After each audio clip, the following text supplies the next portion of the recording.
Oh hi. I'm gonna make this quick because the whole like live thing that's too much. There's too much going on there, and it's been a week and today's a holiday, so I'm just gonna run down some bullet points for Raised by Wolves, season 2, episode 7. No, 6. Episode 6. Uh, Spoiler alert. Cool. So just a rundown of things that jumped out at me while I was watching. Uh, she's bringing in the relic. Oh, look, I got a relic for you. That's a lot of relics. They find a lot of relics around there. Like a lot of relics. Like where did all these relics come from? They're all over the place, littered from one crash or something? But then some of them are ancient? And they're all just like, oh, look what I found. But nobody's like, hey, how did this get here? And then the robot made it a point to say, no one's brought me in a relic since the trust was shut down. What's that about? Does that have something to do with were these relics being planted? And now that the trust ain't around, there's nobody's been planting no relics, and nobody's been bringing them in. Are they fake? I don't know. Lucius. It's good to see Lucius. Lucius is doing great. I hope we get Lucius for the long haul.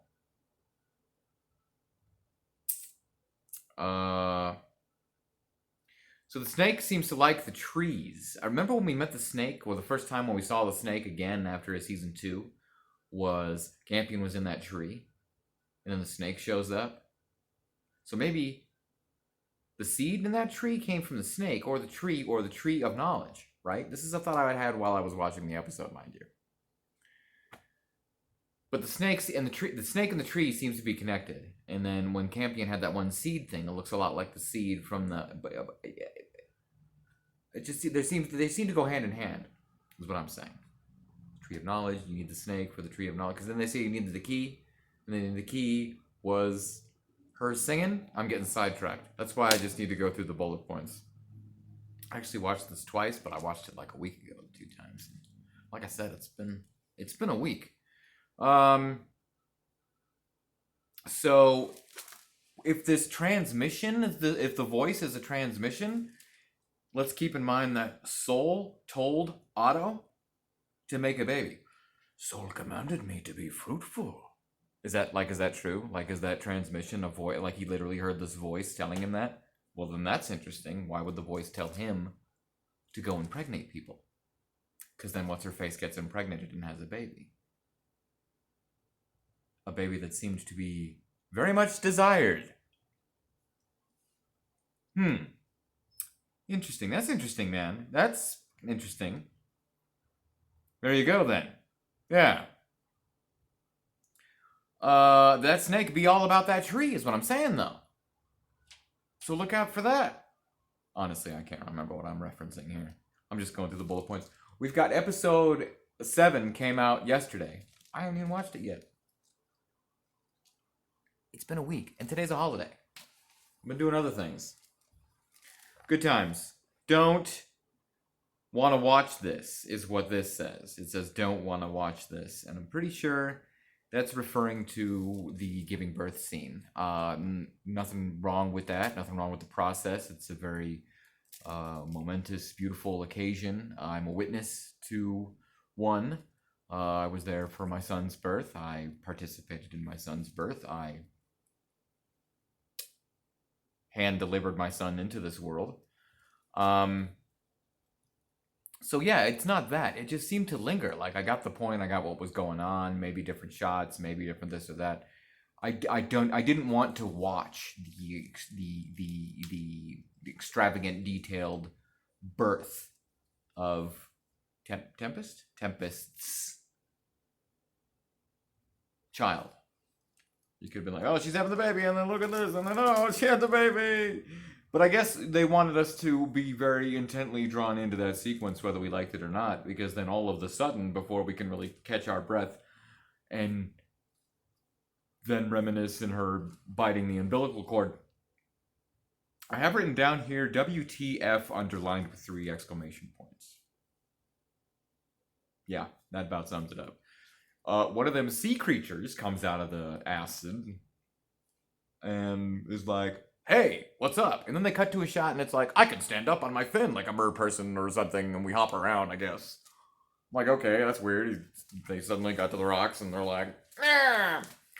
And then we're like, okay, what's really going on? Is it just gonna attack and eat the baby? And it's like, and its body language was very much so like, give me the baby, not like, "Rah, I'm gonna eat the baby." It was like, mine, give me that, give it up, give me the baby, give me.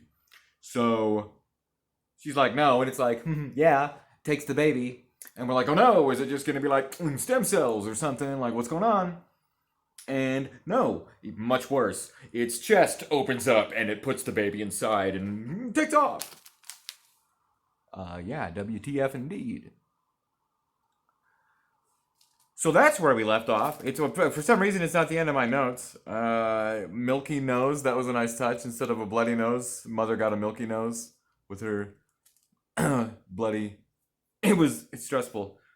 Together again. It was nice to see Sue and Marcus and Paul all together again for some reason, even though it hasn't been that long. Well, I mean, kinda, but it was nice to see them together again. They were a nice family that I guess we'll never see again, because then sing a song of sixpence, and okay, so I think this is a Ghostbusters reference I wrote down here, but she sings, and the thing opens up. So the seed to the Tree of Knowledge ended up being an encasing compartment withholding the seed for the Tree of Knowledge, which apparently is some kind of ultimate drug where you just hold it in your hand and fizzles away, and you're like, oh, this is great, and it's the best drug ever, and you turn into a tree. So my note here was, okay, so she's a tree. Yeah, Sue's a tree. By Sue. It's weird, like, having a character die and knowing the actor's gone, but yet there they are, because they're the tree. So they're still around. I guess that's like a gravestone. They're still around, but they're not going to be doing much. But it was interesting because, exactly. Marcus gets one of them fruit things. I got the vibe of, like, brains. Like, he was eating Sue brains.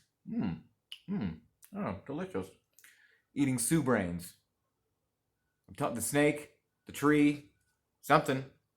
And I noted that the exact moment that Marcus bit into it is when he started tripping. Like, there was no split second. There was no few moments to kick in. There was no waiting. It was, I'm tripping. And he saw that the tree was Sue. That's how he knew. Oh. Because that's what happens when you open your third eye. You see that everything's connected and you start to understand things more. That's what people who haven't done like acid or shrooms don't really understand. But it's everything everywhere all at once. Everything everywhere matters to everything. Anyway, crazy episode. I can't wait to watch episode 7, the penultimate, right now. So the Tree of Knowledge is a hell of a drug. Was the last thing I wrote. It's one hell of a drug. Tree of Knowledge there. I wish I could get me a seed. I mean, not really. Don't do drugs, but okie dokie.